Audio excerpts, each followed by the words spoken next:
Today we are answering the question of what will it take for MicroStrategy's product Stretch STRC to return to $100 par and when it might happen.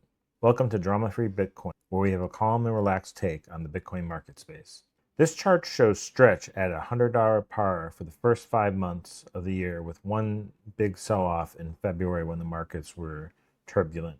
Then the month of June was basically a major crash, as all the people that were using this as a gambling instrument got liquidated by margin calls, which carried into panic selling across the board.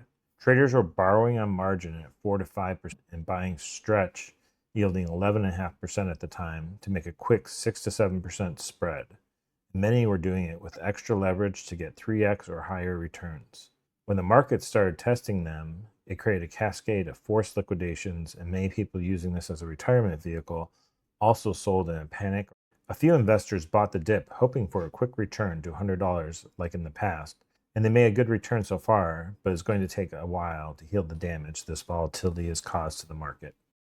Once the liquidations were done and after Strategy stepped in and bolstered their cash reserves to a whopping $3 billion in cash as of this week, the price has steadily recovered to the $84 to $91 range.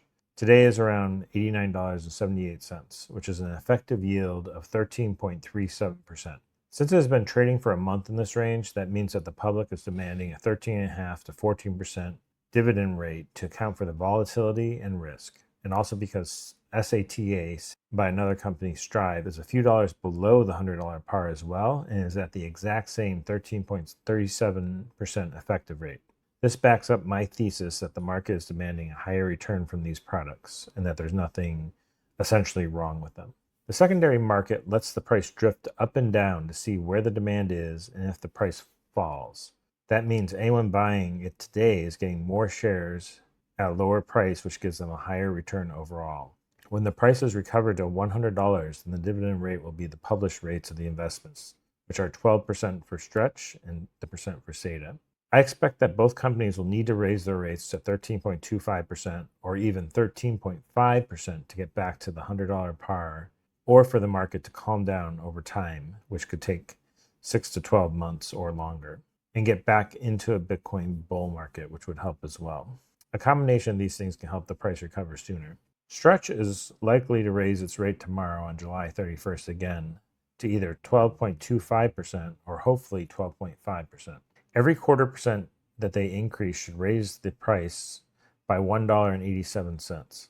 So if they do a half a point increase, it should be a $3.74 increase in the market price to around $93.25.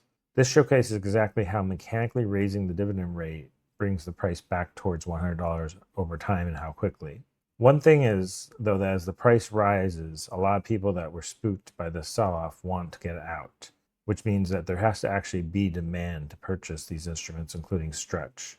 So as the price gets closer to $95 or higher, many people are going to cut their losses and try to sell. That'll create a huge amount of downward sell pressure that's fighting against these mechanical increases in the interest rate. There are two reasons that Strategy wants to get the price of Stretch back to $100. One, it gives any current holders a chance to sell if they want to move on to another investment without taking a capital loss. I think they're less concerned about this, but having a product that trades around $100 gives people that option to come in and out and creates more confidence in the instrument. Number two, it gives them, the company, the ability to sell more shares and buy more Bitcoin, which is the whole point. And they are motivated to do that as long as it isn't too costly.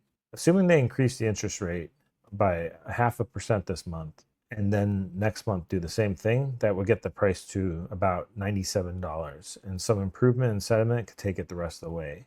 But with a likely bottom in the Bitcoin bear market in October, I think reasonably it may take till Q1 next year for a return to $100 par. It may come a bit sooner if they raise the rates, like I said, to 13.25% by September 30th.